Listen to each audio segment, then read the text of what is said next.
ते मिले समाज सब पावे निज पद राम। मिथ्या भावती जे प्रगटे निज भाव ते जयवंत रहो सदा ते मोक्ष। આ શ્રી મોક્ષ માર્ગ પ્રકાશક ગ્રંથ છે. બીજા અધિકાર ઉપર આપણે સ્વાધ્યાય ચાલી રહ્યો છે. મૂળ ટોપિક તો એ છે કે સંસાર વ્યવસ્થામાં કર્મના ઉદયમાં જીવની થતી પરાધીન અવસ્થા, પરાધીન પરિસ્થિતિ, એના મૂળ ટોપિકના અંતર્ગત પેટા ટોપિકમાં જ્ઞાનાવરણની દર્શનાવરણની કર્મના ઉદયમાં અર્થાત એના ક્ષરોક્ષમથી થતા જ્ઞાનની પરાધીન પ્રવૃત્તિ, એ પેટા ટોપિકની ચર્ચા ચાલે છે. એમાં પણ જ્ઞાન દર્શનના ઉપયોગની પ્રવૃત્તિ ગઈકાલે એના પર વિશેષ વિચાર કર્યો હતો કે જે કર્મના ક્ષરોક્ષમ અનુસાર આત્માની જે જ્ઞાન શક્તિ પર્યાયમાં ઉઘડી છે, એ જ્ઞાન શક્તિ જે એના ભીતર એની મર્યાદામાં એકેન્દ્રિય કોઈ એક ઇન્દ્રિયના વિષયમાં જે જ્ઞાન પણવન કરે છે એને ઉપયોગ કહે છે. એ ઉપયોગની પણ પ્રવૃત્તિ કરવાની જે પદ્ધતિ છે, અર્થ અર્થાત પદાર્થોના જ્ઞાન કરવાના વ્યવસાયની જે પ્રયોગ પદ્ધતિ છે, સૂક્ષ્મ શક્તિ અનુસાર જ્ઞાનના પ્રયોગની જે પદ્ધતિ છે, એની ઘણી ચર્ચા કરી કે એક સમયમાં એક જ ઇન્દ્રિયના પદાર્થોમાં પ્રવૃત્તિ કરી શકે છે. ઉપયોગની અપેક્ષાએ પણ કોઈ એક જ ઉપયોગરૂપ પ્રવૃત્તિ કરી શકે છે.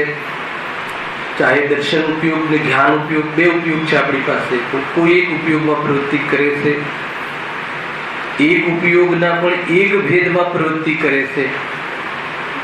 માન લો કે જ્ઞાન ઉપયોગમાં પણ મતિ જ્ઞાનનો ઉપયોગ ચાલે ત્યારે શુદ્ધ જ્ઞાનનો ન ચાલે, અવધિ જ્ઞાનનો કોઈનો ઉપયોગ ચાલતો હોય ત્યારે મતિ શુદ્ધનો ન ચાલે. સંસાર અવસ્થામાં જે જ્ઞાનની ઉપલબ્ધિ છે એમાં ઉપયોગની પ્રવૃત્તિ કેવી રીતે થાય છે એમાં આ બધી ચર્ચા કરી. કોઈ એક ઇન્દ્રિયના એક વિષયના એક વેદમાં પ્રવૃત્તિ કરી શકે છે. જ્યારે રસ સંબંધી જ્ઞાન કરે ત્યારે સ્પર્શ સંબંધી જ્ઞાન ન થાય, અને એ સ્પર્શના પણ એક અંગમાં પ્રવૃત્તિ કરે છે, કોઈ એક વેદના પણ એક અંગમાં પ્રવૃત્તિ કરે છે. માનો કે સ્પર્શના 8 વેદ, જ્યારે નરમનો બોધ થતો હોય ત્યારે ઠંડાનો બોધ ન થાય, ન જાણી શકે. ઉપયોગરૂપ જ્ઞાનમાં પણ એવી હીનતા અને લિમિટેશન છે. કુલ મળીને આવરણજનિત જ્ઞાનની શું પરિસ્થિતિ છે એની ચર્ચા અહીંયા કરી છે. ગઈકાલે પણ કહ્યું હતું કે એક વાત યાદ રાખવા જેવી છે. વાત તો પરાધીન જ્ઞાનની ચાલે છે, પણ એવા પરાધીન જ્ઞાન, એવા અલ્પ જ્ઞાનમાં પણ જ્ઞાનીઓએ, રાજોએ, ગુરુદેવશ્રીએ વાસ્તવમાં કમાલ કરી છે. જો અલ્પ જ્ઞાનમાં પણ કમાલ થઈ શકતી હોય, પરાધીન જ્ઞાનમાં પણ આટલું કાર્ય થઈ શકતું હોય આત્માનુભૂતિરૂપ, તો જે સ્વાધીન જ્ઞાન છે, કેવલ જ્ઞાન છે, એના મહિમાની તુલસી વાત કરવી. એ પ્રકારથી પ્રેરણા તો એ જ લેવા જેવી છે કે પૂર્ણ સ્વરૂપ છું અને પૂર્ણ રીતે પરિણમું, એકમાત્ર ધ્યેય હોવું જોઈએ. પરંતુ આ પરાધીનતાની વાતો એટલે જ કરવામાં આવી છે કે એમાં અટકવા જેવું નથી અને હજુ તારા હાથમાંથી દાવ ગયો નથી. બે વાત, બે કન્સેપ્ટ બરાબર ખ્યાલમાં રાખવા જેવું છે. અલ્પ જ્ઞાનમાં મોહિત થવા જેવું નથી, અને અલ્પ જ્ઞાન હોવા છતાં હજુ તારા હાથમાંથી દાવ ગયો નથી. એનો અભાવ કરી અને પૂર્ણતાને જે પ્રાપ્ત થઈ શકે છે. આ મૂળ જે બધા ઉદ્દેશ છે એ બરાબર ખ્યાલમાં રાખવા જેથી રસ વધે. જો તો એકલી પરાધીનતાથી દુઃખી તો થતા હોઈએ, વળી પાછી દુઃખની વાત કહ્યા કરીએ તો શું કામ કહ્યા કરીએ છીએ કે જીવ આમાં સંતુષ્ટ ન થઈ જાય, આવી પરિસ્થિતિઓમાં અભિમાન ન કરે. એ વાત લગભગ દરેક પ્રવચનમાં એક વાર હું કહું છું. હવે પેજ નંબર 39 વિશે આગળ વાંચીએ છીએ. એ પેરેગ્રાફની અંતિમ લીટી લઈએ છીએ કે એ પ્રમાણે એક જીવને એક કાળમાં કોઈ એક ધ્યેયવા દ્રશ્યમાં જ્ઞાનવા દર્શનનું પરિણમ હોય છે, એમ જ જોવામાં આવે છે. ઉપયોગની પ્રવૃત્તિ, એક સમયમાં એક જ વિષયમાં પ્રવૃત્તિ. જ્યારે સાંભળવામાં ઉપયોગ લાગ્યો હોય ત્યારે નેત્રની સમીપ રહેલો પદાર્થ પણ દેખાતો નથી, એમ અહીંયા કહે છે. ઉપયોગ મન દ્વારા ક્યાંય બીજે લાગેલો હોય તો દેખવાનું બંધ થઈ જાય છે, સાંભળવાનું બંધ થઈ જાય છે, એમ અહીંયા કહે છે.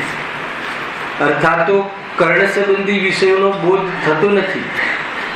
ધારણામાં ભલે જ્ઞાન પડ્યું છે, જાણવામાં જે આવી ગયું છે ને ધારણા બની ગઈ છે એ ભલે પડ્યું છે, પણ વર્તમાનમાં એનો ઉપયોગમાં એનો વિષય બનતો નથી.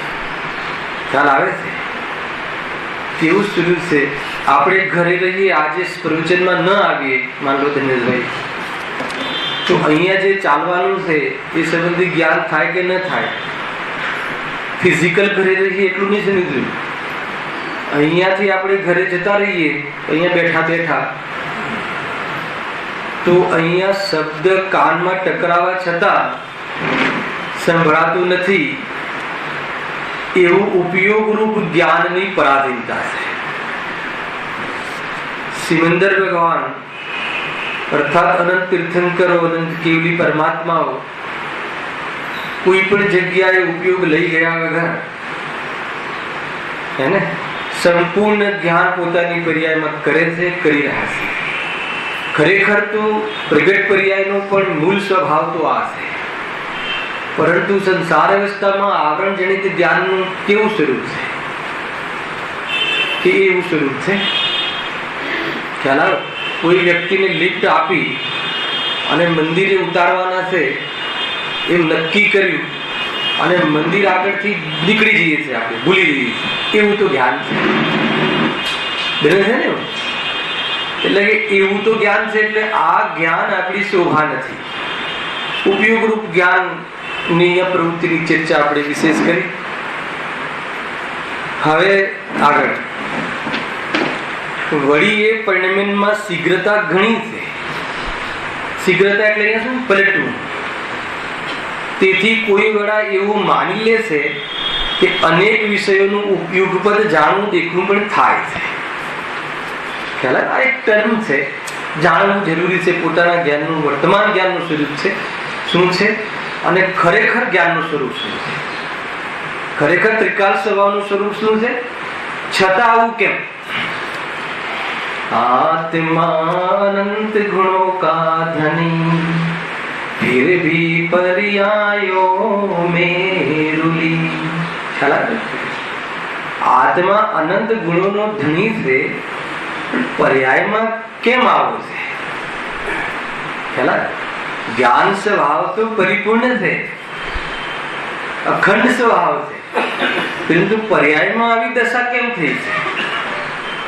કર્મના ઉદયમાં આવા રોગ થયા છે, કર્મના ઉદયમાં આવી ખોટ થઈ છે, ખોટનો ધંધો કર્યો છે, એટલે આવી દશા થઈ છે. ખ્યાલ આવે કે કોને કરાવી છે? હે ને, કોને કરાવી છે આવી ખોટ? કેમ આપણે શાસ્ત્ર સંબંધી જ્ઞાનનો વિકાસ ક્ષમતા છે કે નહીં? આ શાસ્ત્રના જ્ઞાનના માધ્યમથી આત્મ સંબંધી જાણવાનો વિકાસની ક્ષમતા છે કે નહીં? પરંતુ એ જાણવાની ક્ષમતા હોવા છતાં કેમ ત્યાં પ્રયોગમાં નથી આવતું? બતાવો કેમ એવી ખોટ છે? ઘણા કામ છે, શું કરે, એમને જવાબદારી ઘણું છે, એના આજીવિકા આદિ ગ્રસ્ત જીવનમાં, તો કે નહીં એમ નથી. ખ્યાલ આપણે તો ક્યાં નિમિત્ત તરીકે બી ખોટું. જ્ઞાનાવરણીય કર્મના ઉદયમાં એવી વર્તમાનમાં ખોટ છે, એ પણ નિમિત્ત કથન. હે ને, ગુરુદેવ ઉપાદાનથી વાત કરે, ખરેખર તારો જ વાંક છે. ઉપયોગ તું લગાવે તો તને આ વાત સમજમાં આવે એમ છે, ઉપયોગ લગાવતું નથી. એ વાત ખાસ ધ્યાનમાં રાખવી. અને ખોટ છે એ સ્વીકાર કરવી, ખોટ માટે હું જવાબદાર છું અને ખોટનો અભાવ થઈ શકે છે. બધી જ વસ્તુ બરાબર ખ્યાલમાં રાખીને સ્વાધ્યાય કરવું. ખ્યાલ આવે? ખોટ થઈ છે ને, આ ખોટ છે પરિણતિમાં આવો ઉપયોગ, આટલી ખોટ વાળો, તો કેમ ખોટ આવી છે એની વાત છે. તો જો વળી એ પરિણમનમાં શીઘ્રતા ઘણી છે, તેથી કોઈ વડા એવું માની લે છે કે અનેક વિષયનું યુગપદ જાણવું દેખવું પણ થાય છે, પણ તે યુગપદ પણ થતું નથી. હવે એ જ વિષય ચાલી રહ્યો છે, હે ને? યુગપદ કોણ જાણે? બધા પદાર્થોને યુગપદ જાણે એ પણ કેવલ જ્ઞાન, અને બંને ઉપયોગ યુગપદ હોય એ પણ કેવલ જ્ઞાન. આપણે તો ઉપયોગમાં પણ ક્રમ પડે છે, આવી ગયું ને? દર્શન ઉપયોગ હોય ત્યારે જ્ઞાન ઉપયોગ ના હોય તો ક્રમ પડે છે. એમને તો દર્શન ઉપયોગ ને જ્ઞાન ઉપયોગ યુગપદ. પણ અહીંયા શું કહે છે? પરિણમનમાં શીઘ્રતા ઘણી છે, તો કેવું માની લે છે કે અમે સાથે જાણીએ છીએ. હે, ટીવી ના પડદા ઉપર કોઈ પિક્ચર ચાલતું હોય તો આંખનો વિષય, અને ત્યાંથી અવાજ આવતો હોય તો કાનનો વિષય, અવાજ. તો આપણને એમ લાગે છે કે બંને સાથે થઈ રહ્યું છે. સાથે થઈ રહ્યું છે કે નથી થઈ રહ્યું એ જાણીને શું લાભ? સ્વરૂપ શું છે, તો ફંડામેન્ટલ શું છે આપણા જ્ઞાનનું સમજવું જરૂરી છે. પણ એવું કેમ ભાસે છે કે શીઘ્રતાથી પલટવું થાય છે, એટલે એવું ભાસે છે. ઘણી વાર બહુ સ્પીડમાં પંખો ફરતો હોય તો આપણને સ્થિર લાગે કે ના લાગે? તો ફરે છે પણ એટલી સ્પીડમાં ફરે છે કે સ્થિર લાગે છે. એટલે બંને સાથે હોય એવી જાતિનો સંસ્કાર આપણને રહે છે. ક્રમ પૂર્વક જ થાય છે, સંસ્કાર બળથી તેનું સાધન રહે છે. એવો સંસ્કાર આપણને એ જાતિનું જે બેસી ગયું છે મગજમાં, એટલે એમ જ એવા તો ઘણા કુસંસ્કાર પણ છે. આપણને એવું જ લાગે છે કે આંખથી જણાય છે, એ બસ એમ જ છે. જો ઉદાહરણ આપ્યું, જેમ કાગડાના નેત્રમાં બે ગુલક છે, બે દ્વાર છે, બે હોલ છે, ખ્યાલ આવે? પણ પૂતળી એક છે, એટલે કીકી એક જ છે, ખ્યાલ આવે? એ એટલી બધી શીઘ્ર ભરે છે કે જે વડે તે બંને ગોલકનું સાધન કરે છે. આપણને એમ લાગે કે આપણે બે કીકી છે ને, બે આંખ, બે કીકી, એને બે આંખ એટલે બે તો હોલ ગોલક હોય છે, પણ પૂતળી એક છે. તો આપણને ઘડીમાં અહીંયા ને ઘડીમાં અહીંયા ફરતી રહે, તો આપણને એમ લાગે કે બે છે. એટલે પૂતળી જે છે એ ઉપયોગ, અને ગોલક 5 પ્રકારના દ્વાર. તો એમાં જ્યારે કાનના દ્વારમાં ઉપયોગ હોય ત્યારે આંખના દ્વારમાં ના આવે, પણ એટલો શીઘ્ર ફરે છે કે 5 ઇન્દ્રિયના વિષયોનું આપણે જ્ઞાન સાથે થતું હોય એવું લાગે છે. ખ્યાલમાં આવે? એ આ ઉપયોગની ખોટ છે. 5 રૂમનો ફ્લેટ છે આપણી પાસે, 5 રૂમના ફ્લેટમાં આપણે રહી રહ્યા છીએ, પરંતુ જ્યારે બેડરૂમમાં હોઈએ ત્યારે હોલમાં ના હોઈએ. ખ્યાલ આવે કે નહીં? બસ એવું સ્વરૂપ છે. કેવલ જ્ઞાનમાં એવું નથી. ખ્યાલ આવે? આ તો ઉદાહરણ છે. કેવલ જ્ઞાન તો સર્વત્ર પદાર્થો સામે, એક સામે પ્રત્યક્ષમાં, એ રીતે. જો શું કહે છે? જેમ કાગડાના નેત્રમાં બે ગોલક છે પણ પૂતળી એક છે, એ એટલી બધી શીઘ્ર ફરે છે કે જે વડે તે બંને ગોલકનું સાધન કરે છે. તે જ પ્રમાણે આ જીવને દ્વાર તો અનેક છે. અનેક એટલે 5. આપણી પાસે કેટલા દ્વાર છે? 5. અને 5 દ્વારના માધ્યમથી લિમિટેડ જાણવાની શક્તિ છે, ક્ષયક્ષમ શક્તિ છે. અને એ ક્ષયક્ષમ શક્તિના મર્યાદામાં એની ભીતર કોઈ એક દ્વારમાં પૂતળી ફરે છે, અર્થાત તો ઉપયોગ પ્રવૃત્તિ કરે છે, એને જ્ઞાન પ્રવૃત્તિ કરે છે, એને ઉપયોગ કહે છે. 5 દ્વારના માધ્યમથી જાણી શકાય એવી શક્તિનો ઉઘાડ એને ક્ષયક્ષમ શક્તિ કહે છે. ખ્યાલ આવે? અને એ શક્તિના ભીતર, એ શક્તિની મર્યાદામાં રહીને કોઈ એક દ્વારમાં એક ઉપયોગ રૂપી, અર્થાત તો જ્ઞાન રૂપી પ્રવૃત્તિ, પદાર્થને જાણવાની પ્રવૃત્તિ કરે છે. તો ઉપયોગની પ્રવૃત્તિ આ રીતે છે. કયા ઉપયોગની? જ્ઞાન દર્શનના ઉપયોગની. ચેતનાનું સ્વરૂપ આવું છે, આપણી ચેતનાનો વેપાર એવું છે. આત્મા તો ચેતનાનો જ બનેલું છે, પણ એનો વેપાર કઈ પ્રોસેસથી થાય છે? સંસાર અવસ્થામાં થવો કેવી રીતે જોઈએ? દ્વારનું પણ આધાર નહીં, ટેકો નહીં, અવલંબન નહીં, પદાર્થોની પણ ગરજ નહીં, પદાર્થોની સન્મુખ જવાની પણ ગરજ નહીં. અને એવા જ્ઞાનની એવી દિવ્યતા છે કે બધા જ પદાર્થો પ્રત્યક્ષમાં ત્રિકાલવર્તી પર્યાય સહિત ઝલકે, અર્થાત તો આત્મા એને જાણે એવું જ્ઞાન શક્તિ, નિર્ભાર રીતે ઝલકે એવી સ્વચ્છત્વ શક્તિ, એવી શક્તિઓ પ્રગટ થઈ જાય જાણવા સંબંધી. આત્માનો એવો મૂળ સ્વભાવ ખ્યાલ આવે છે કે, પરંતુ વર્તમાનમાં આવી દશા કેમ થઈ છે? આ ખોટનો ધંધો કર્યો છે. આપણે એ વાત કહી રહ્યો હતો, આ ખોટનો ધંધો છે. ખ્યાલ આવે છે? આત્માનો સ્વભાવ એવો નથી કે એવી કોઈનો આધાર લે અને જાણે. એ આત્માનો વિભાવ છે. ખ્યાલ આવે? ઘણી વાર આગળ તો ઘણું ચાલે. આંખ નબળી હોય એટલે નબળું દેખાય. કે આંખ નબળી હોય એ વખતે ન દેખાય, અન્યથા દેખાય, એ જ્ઞાનની ખોટ છે, આંખની ખોટ નથી. આવે છે વસ્તુ આ અહીંયા કહે ઉપયોગનું સ્વરૂપ આવું છે. તેની આંખ ચોખ્ખી હોત તો આ ચશ્મા બસમા લગાવે, તો કે મારો ઉપયોગ એટલો હીન છે. ખરેખર તો આંખની જરૂર ના પડે અને તું જાણી શકે એવો તારો સ્વભાવ છે. ખ્યાલ આવે કે આંખ એ જ્ઞાન માટે ચશ્મા છે, તો ચશ્માથી જોવું એ બીમારી છે. ખ્યાલ આવે કે ચશ્માના માધ્યમથી જોવું એ રોગ છે ને.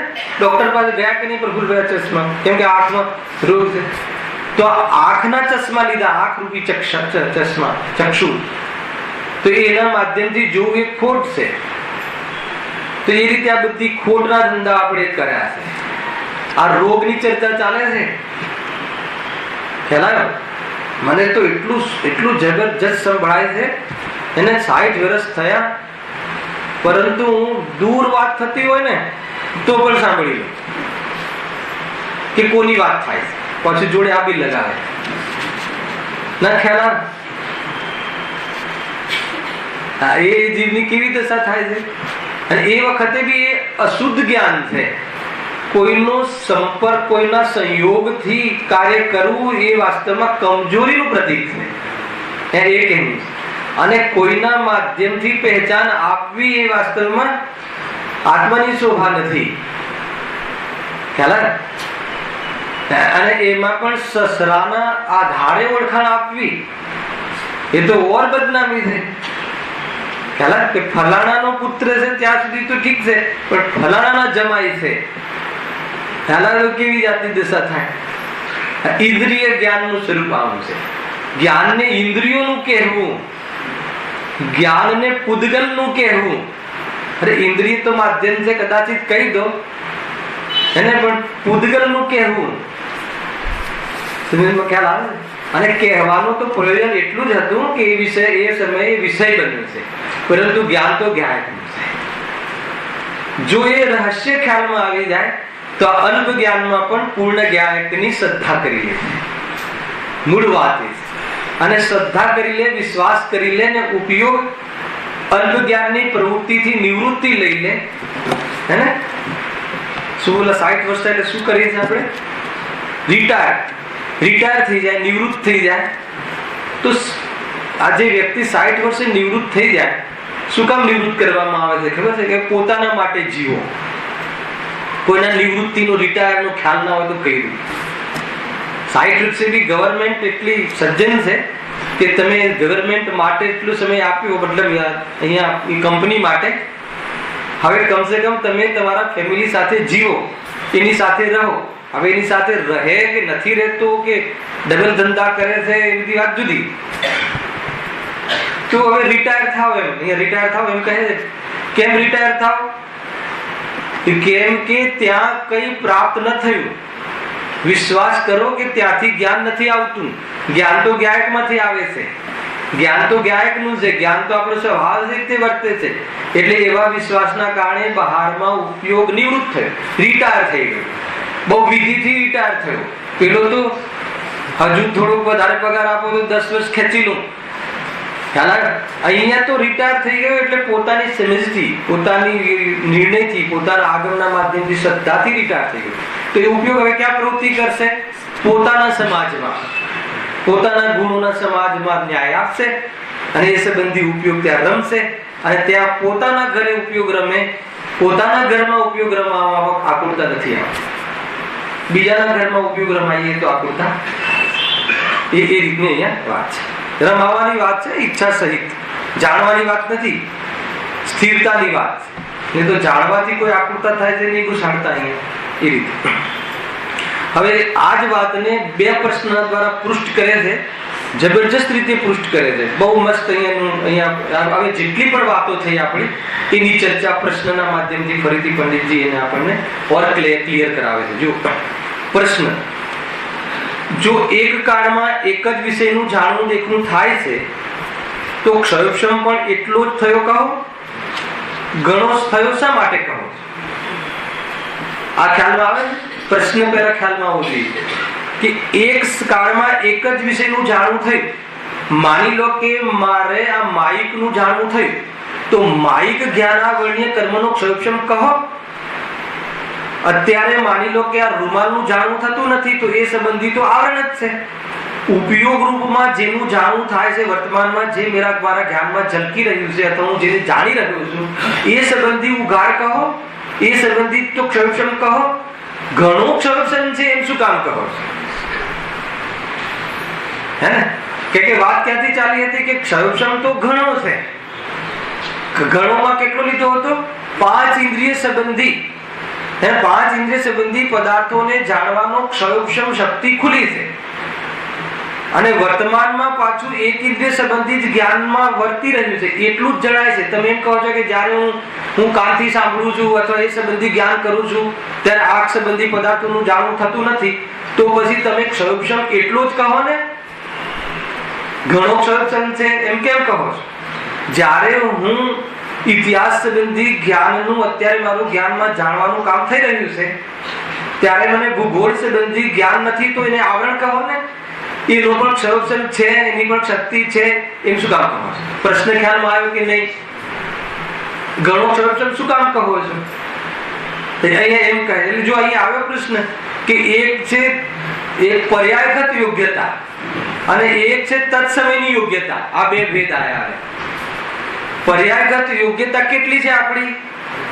5 ઇન્દ્રિયોના વિષયને જાણીએ એટલી યોગ્યતા છે. પરંતુ વર્તમાનમાં તત્સમયની યોગ્યતા જ્યાં મેં જે ઇન્દ્રિયના વિષયમાં ઉપયોગ લગાવ્યો છે અને એ સંબંધી આવરણનો અભાવ છે અને મારો ઉપયોગ ત્યાં લાગ્યો છે, વર્ત્યો છે, એનું જાણવું થાય છે. બીજી જે શક્તિ છે સંબંધી જાણવું ઉપયોગરૂપ થતું નથી. બરાબર? એક શબ્દ સાંભળી તો પછી ક્ષયોક્ષમ એટલો જ કહો ને કે જેટલો જાણીએ છીએ એટલો ક્ષયોક્ષમ છે, બાકી તો આવરણ છે. તો હવે એનો આગળ જવાબ આવશે. પછી તરત જ બીજો પેટા પ્રશ્ન બી સાથે છે. વળી તમે કહો છો કે ક્ષયોક્ષમથી શક્તિ હોય છે, પણ શક્તિ તો આત્મામાં કેવળ જ્ઞાન દર્શનની હોય છે. વળી આ પછી બીજી શક્તિ કઈ મૂકી તમે? 47 શક્તિમાં કોઈ ક્ષયોક્ષમ શક્તિ છે? બોલો. 47 શક્તિના અહીંયા ચાલી ગયા ને પ્રવચન, એમાં કોઈ ક્ષયોક્ષમ શક્તિ છે? તો કે કેવલ જ્ઞાનની શક્તિ તો ત્રિકાલ શક્તિ છે. એની જે અંશની વ્યક્તિ થઈ છે એ શક્તિની વ્યક્તિને પણ શક્તિ કહે છે. પર્યાયમાં શક્તિ, ક્ષયોક્ષમ શક્તિ. કેવલ જ્ઞાનની શક્તિ અને કેવલ જ્ઞાન બંનેમાં અંતર ખ્યાલ આવે છે. કેવલ જ્ઞાનને ક્ષાયિક શક્તિ કહે છે. અત્યારે આપણી પાસે ક્ષાયિક શક્તિ છે કે નહીં? બતાવો રાજેશભાઈ, અનિલભાઈ બતાવો. ક્ષાયિક શક્તિ છે કે ક્ષયોક્ષમ શક્તિ છે? ઓપ્શન આપો તો આવડે. ક્ષાયિક શક્તિ અરિહંતોને પ્રગટી છે. શક્તિ ત્રિકાળ હોવી અને શક્તિની વ્યક્તિ થઈ. સર્વજ્ઞ શક્તિ છે કે નહીં આપણી પાસે? હા છે. સર્વજ્ઞતા છે? હા, તરત જ ખ્યાલ આવે. સર્વજ્ઞતા નથી. સર્વજ્ઞ શક્તિ છે ને સર્વજ્ઞતા નથી એવું કેમ? કે મારી ખોટ છે, મારી ભૂલ છે. ખ્યાલ આવ્યો કે ક્ષય કર્મના ક્ષયના નિમિત્તથી જ્ઞાનમાં જે કેવલ જ્ઞાનાવળીનો ક્ષય થયો અને જે જ્ઞાન ઉત્પન્ન થયું એને ક્ષાયિક જ્ઞાન કહે છે. કેવલ જ્ઞાનનું બીજું નામ શું છે? ક્ષાયિક જ્ઞાન. અને કર્મનો ક્ષયોપશમ થાય અને જે જ્ઞાન ઉત્પન્ન થાય એને ક્ષયોપશમ જ્ઞાન. એટલે કર્મના ક્ષયોપશમના નામ એના આધારે એ આપણા જ્ઞાનનું નામ ક્ષયોપશમ પડ્યું અને કર્મના ક્ષયના આધારે અર્જન ભગવાનના જ્ઞાનનું નામ ક્ષાયિક જ્ઞાન પડ્યું. ખ્યાલ આવ્યો કે પર્યાયમાં કેવલ જ્ઞાનની શક્તિ પ્રગટ થઈ છે. એવી શક્તિ ત્રિકાલ શક્તિ તો બધામાં છે, પણ એવું કાર્ય તો અર્હંતોએ કર્યું છે બધાને જાણવા. અને એ સંબંધી આપણો અલ્પ ઉગાડ છે. એટલે ક્વોલિટી અર્થાત તો જાતિ એક છે. આપણી અને કેવલ જ્ઞાનીના જ્ઞાનની જાતિ એક છે. સમજમાં આવે છે? ઓર એક શેર કહું, મિથ્યા દૃષ્ટિના જ્ઞાનની અને કેવલ જ્ઞાનીના જ્ઞાનની જાતિ એક છે.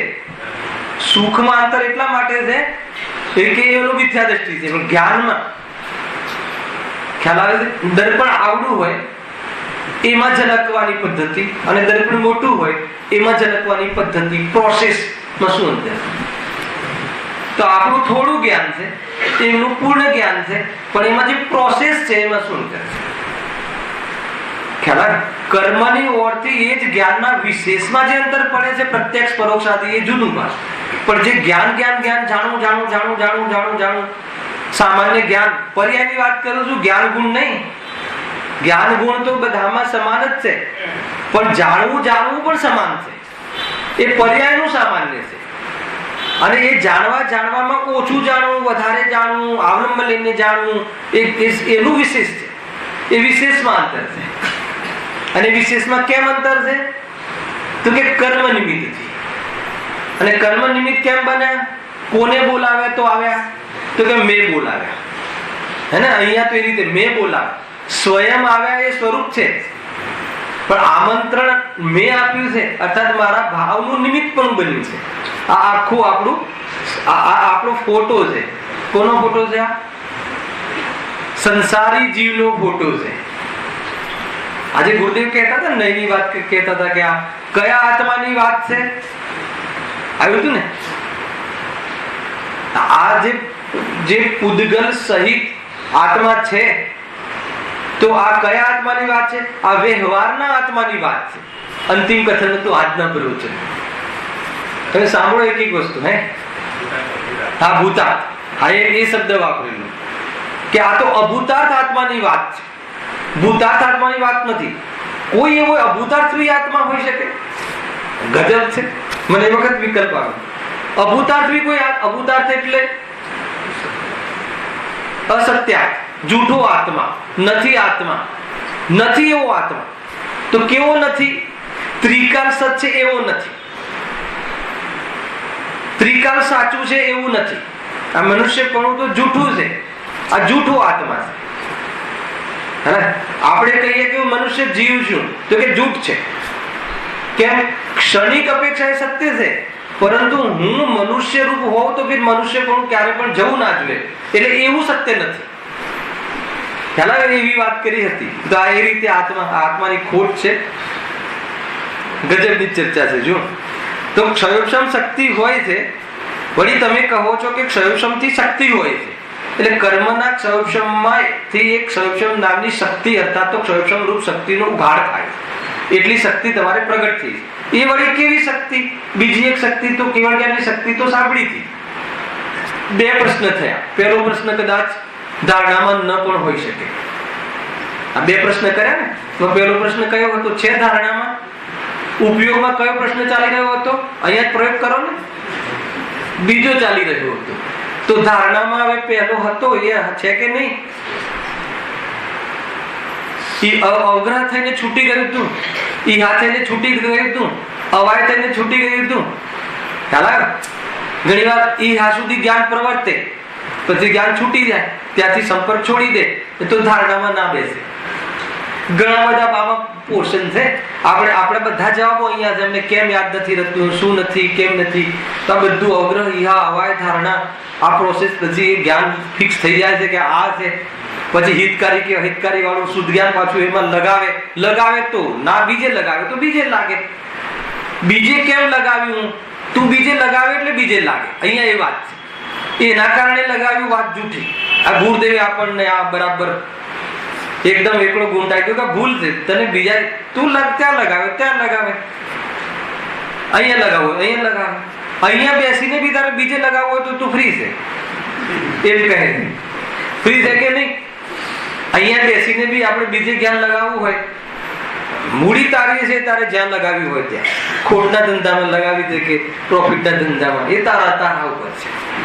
આ વાત મને બહુ ગમે છે.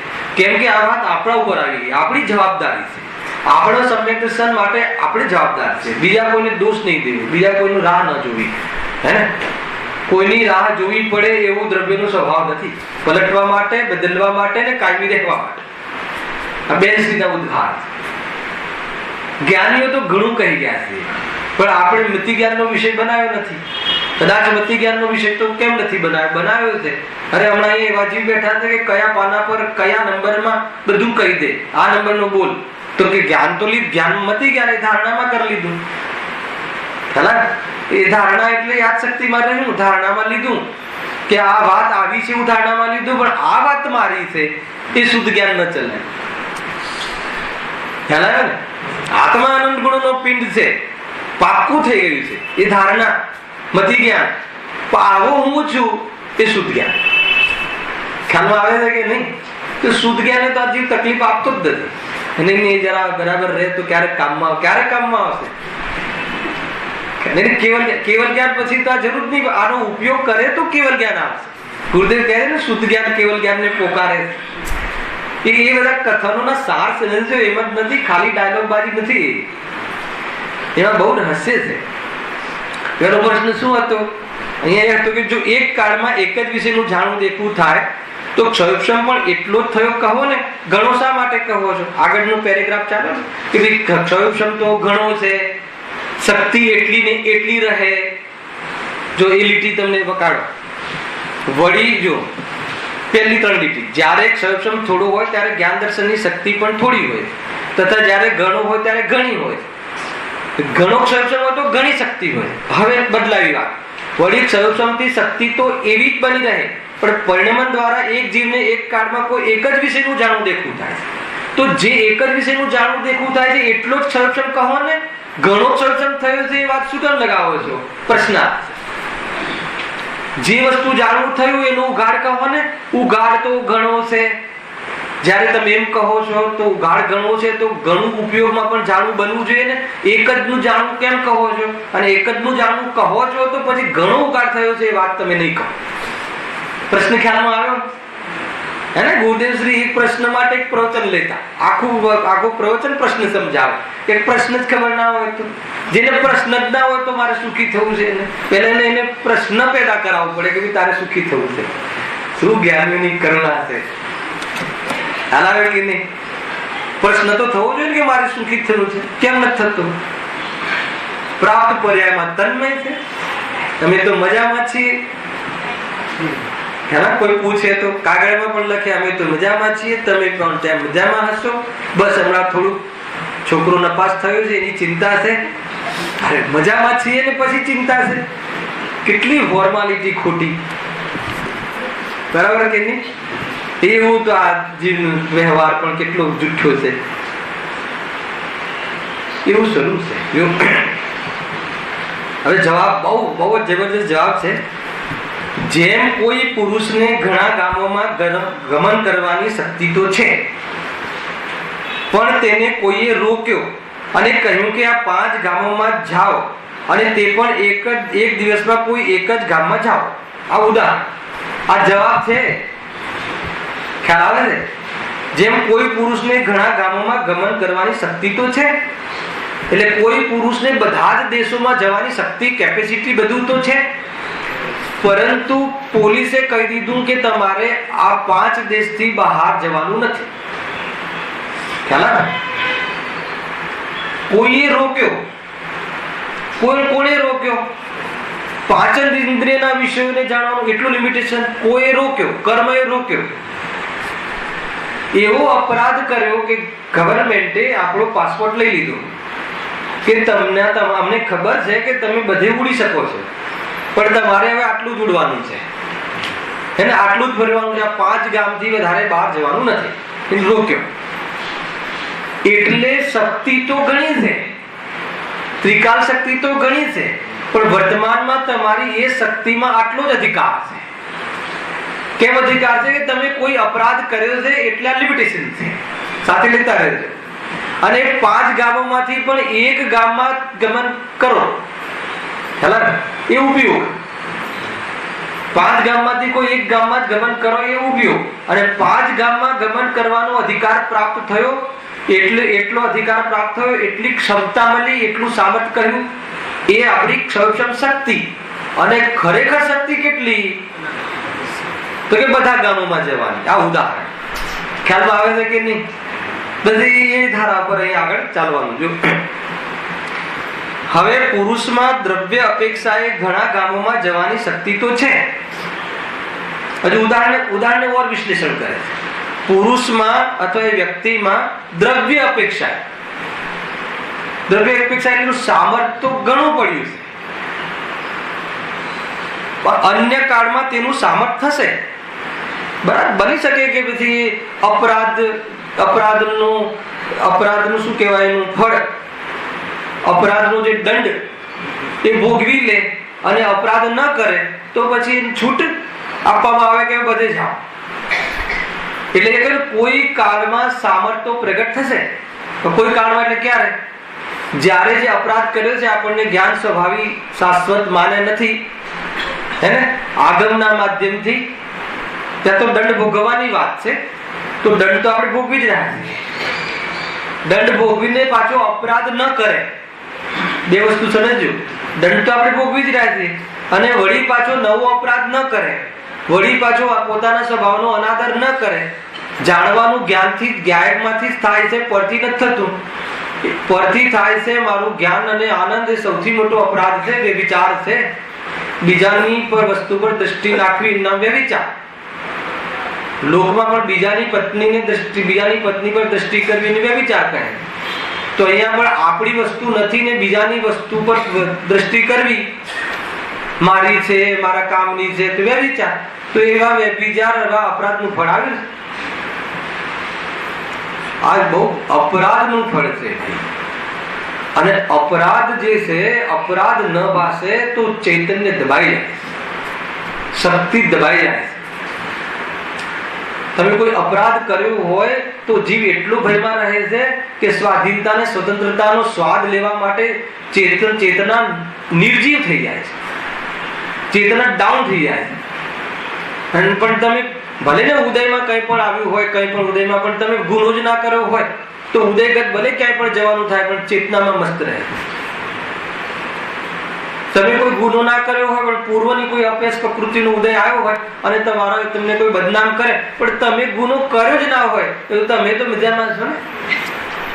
તો એ ચૈતન્ય અપરાધ જો કરે છે અને અપરાધની ખબર નથી હોતી તો એટલો દબાયેલો રહે છે.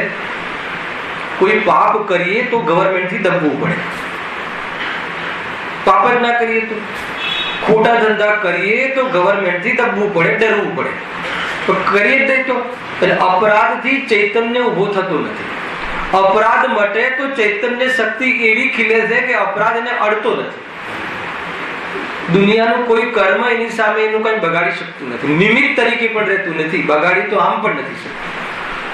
કર્મો ખરી જાય છે, નિજરા થઈ જાય. આ ચૈતન્ય સ્વભાવ છે ભાઈ, ચૈતન્ય શક્તિ અનમોલ છે. આ ભાવ મળ્યું છે, અન્યત્ર કોઈ પણ જગ્યાએ ગુમાવા જેવું નથી. આજે ચેતના મળી છે, એ ચેતનાને બહારના ભૂતગલ પદાર્થોની વ્યવસ્થા કરવામાં ગમાવા જેવી નથી. વ્યવસ્થા વ્યવસ્થિત છે, ઉપયોગ બરબાદ થઈ રહ્યો છે, ભાવ પૂરો થઈ જશે, અવસર ચાલ્યો જશે. જ્ઞાન એટલી પોતાનો નિર્ણય કરી શકે એટલી પણ હે ને, એટલો પણ ઉઘાડ નહીં રહે એવી પણ ક્ષમતા નહીં પ્રાપ્ત થાય. જલ્દીથી જાગી જવા જેવું છે. એને એક ભાવ પોતાના આત્મા માટે આપી દેવા જેવો છે. ખ્યાલ આવે છે કે નહીં? જીવ કોઈને ખુશ કરી શક્યો નથી.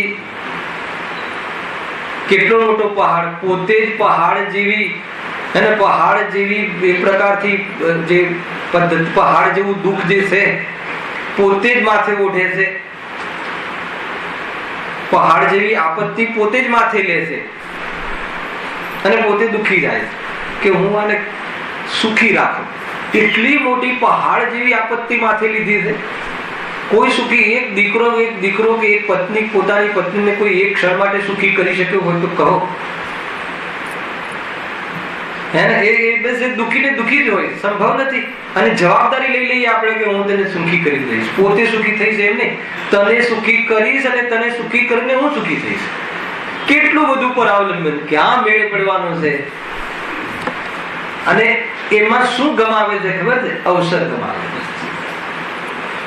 કેટલો એગ્રેસિવ રહે, કેટલી કસાયોમાં રહે, કેટલી એમ એટલી તીવ્ર કસાય રહે છે.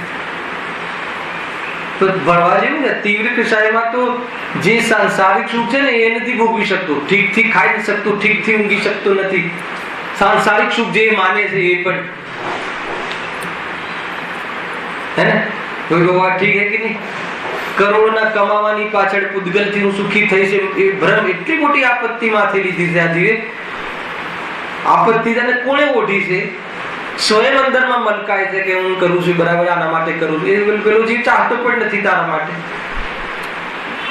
બહુ મતલબ કે આ બંધનથી છૂટવા જેવું છે ભાઈ. કયું બંધન? બંધન ભાવ. ઉપયોગને બાંધી દીધું છે ને આપણે, એનાથી છૂટવા જેવું. કાંઈ હાથ નહીં લાગે. હવામાં મુઠ્ઠી ફેરવાથી કાંઈ હાથમાં આવતું નથી. ખુલ્લી આપના સપના છે. સપનામાં કરોડ રૂપિયા જોયા હોય તો કેટલા આપણા? આપણે રાત્રે ઊંઘ્યા હોય ને આપણે લાગે આપણી તિજોરી, એને વર્તમાનમાં બધા જેટલા ડાયમંડ સિદ્ધાવાળી તિજોરીમાં આવી ગયા છે, પહેરીને પણ 1-2-4 પ્રસંગોમાં પણ જઈ આવે સપનામાં. અને સવારે ઉઠીને તિજોરી ખોલે તો કાંઈ નથી. ખ્યાલ? એ તો ઊંઘવાના સપના છે, આ ખુલ્લી આંખના સપના, કાંઈ હાથ નહીં લાગે. આ જ્ઞાન સ્વભાવનો અનાદર કરવા પછી જેટલી પણ ક્ષમક્ષમ શક્તિ મળી છે વર્તમાનમાં, એટલી કેવલ જ્ઞાન શક્તિનો નિર્ણય કરવા અને અનુભવમાં લેવા માટે પર્યાપ્ત છે. પરંતુ જો એને ત્યાં બરબાદ બીજે કરી નાખીએ છીએ, બીજે એટલે 5 ઇન્દ્રિયના વિષયોની એકઠા કરવામાં, અર્થાત તો માત્ર ક્ષમક્ષમ વધારવામાં, જ્ઞાન વધારવામાં શાસ્ત્રનું, અને બહારમાં યશ પ્રકૃતિની મુખ્યતાથી શાસ્ત્ર સ્વાધ્યાય કરાવવામાં જીવન લગાવી દે. આ બધું એના ક્રમમાં આવે, પણ આ ધર્મ સાથે આને દૂર દૂરનો પણ સંબંધ નથી એવો નિર્ણય ન કરે તો એ પ્રવૃત્તિમાં યશ લેવાની ભૂખથી આખો ભવ ખોઈ દે છે.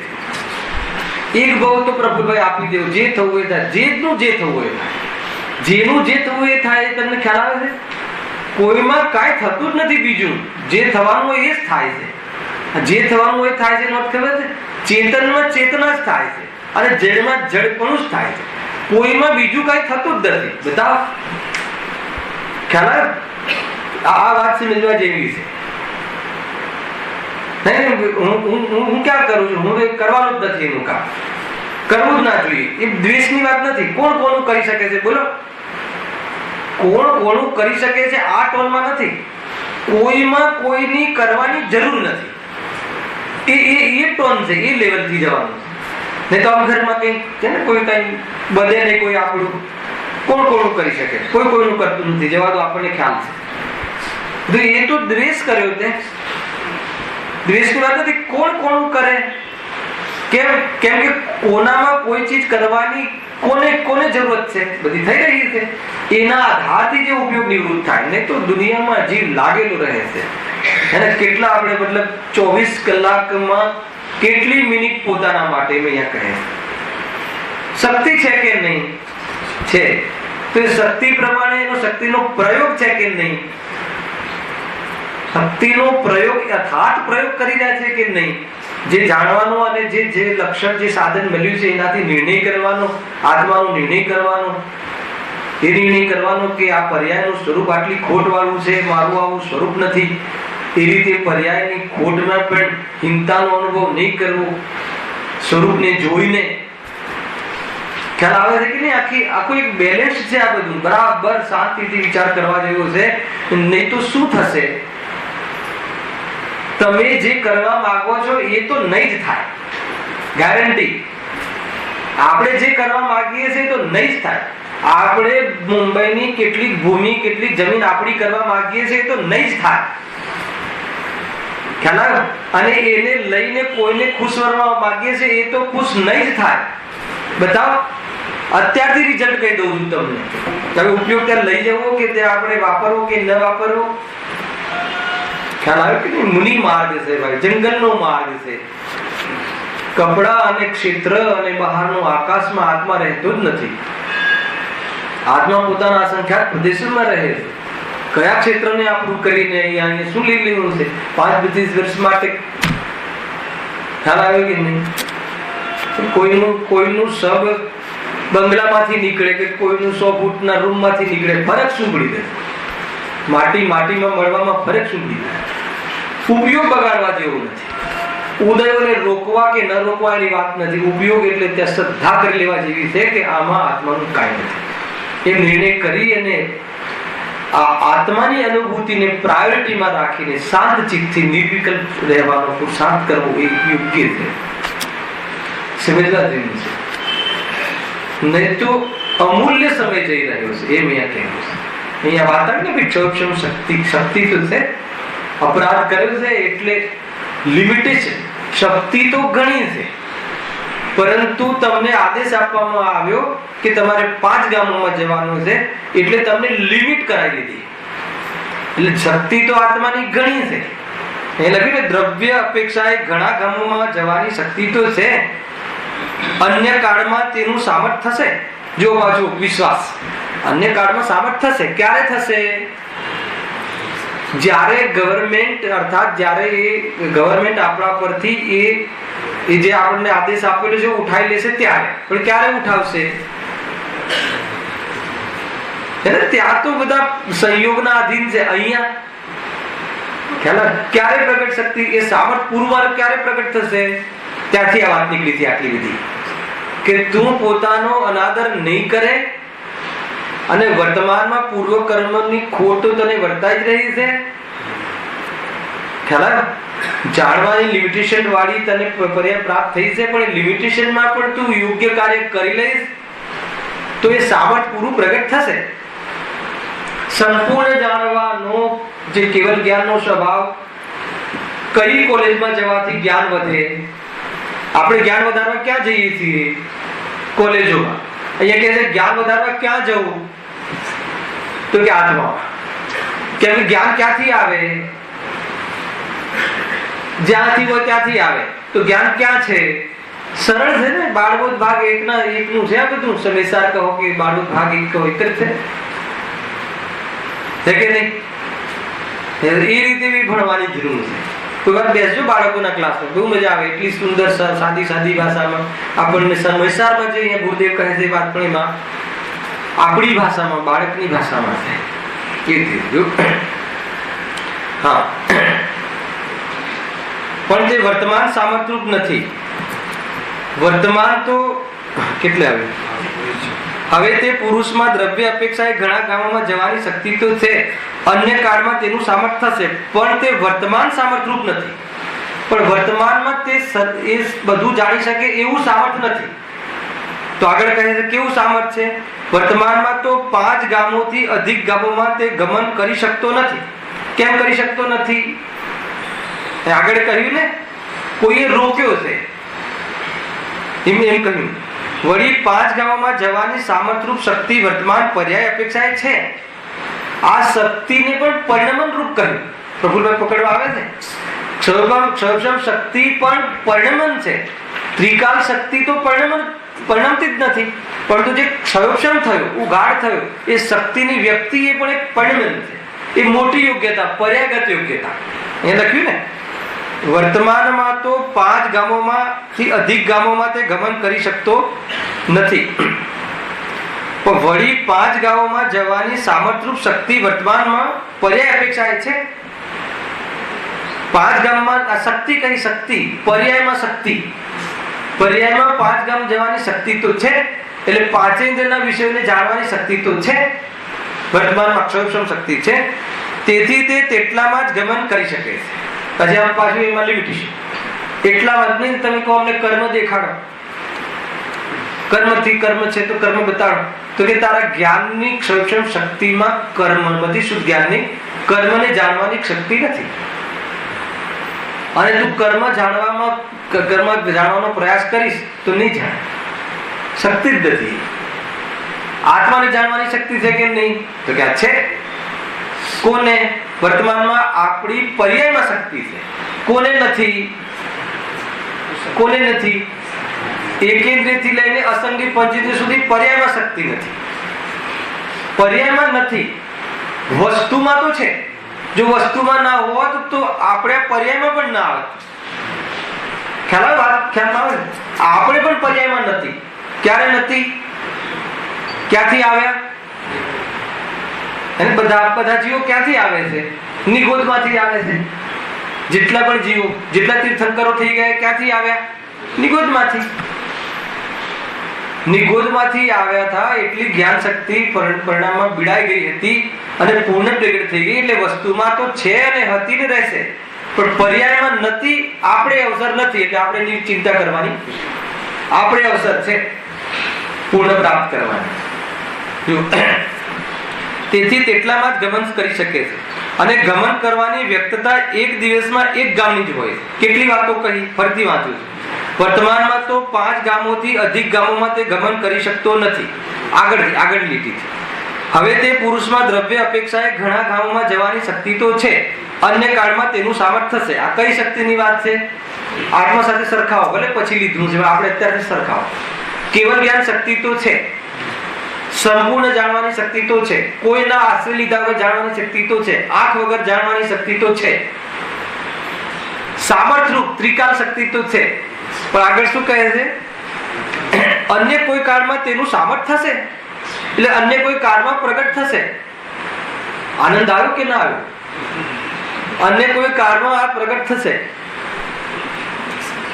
હે, તમે જે ધંધો કરી રહ્યા છો એ સરસ છે. 100% કરોડ રૂપિયાનો અન્ય કાળમાં પ્રોફિટ થશે. શું વાત કરો છો? એ સમજી ગયો એનું ભાવ ભાષા. આ એમ કહે છે કે તારામાં ત્રિકાલ શક્તિ તો છે, અન્ય કાળમાં જે સામર્થ્ય પ્રગટ થશે મારામાં છે.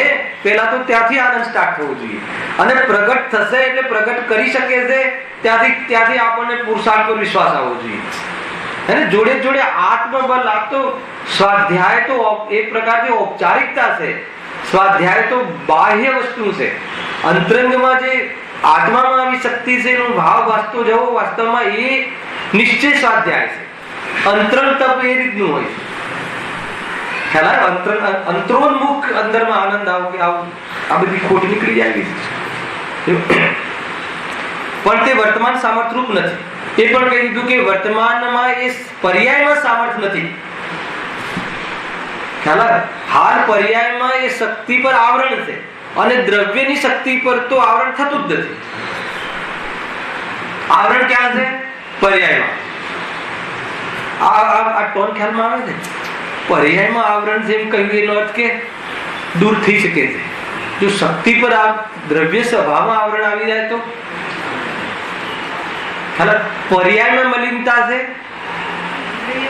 તો એ નીકળી શકે છે. પણ દ્રવ્ય મલિન થઈ ગયું, દ્રવ્ય જ મલિન થઈ ગયું, સ્વભાવ જ મલિન થઈ ગયો, તો પછી એનો અવસર જ નથી, અવકાશ જ નથી.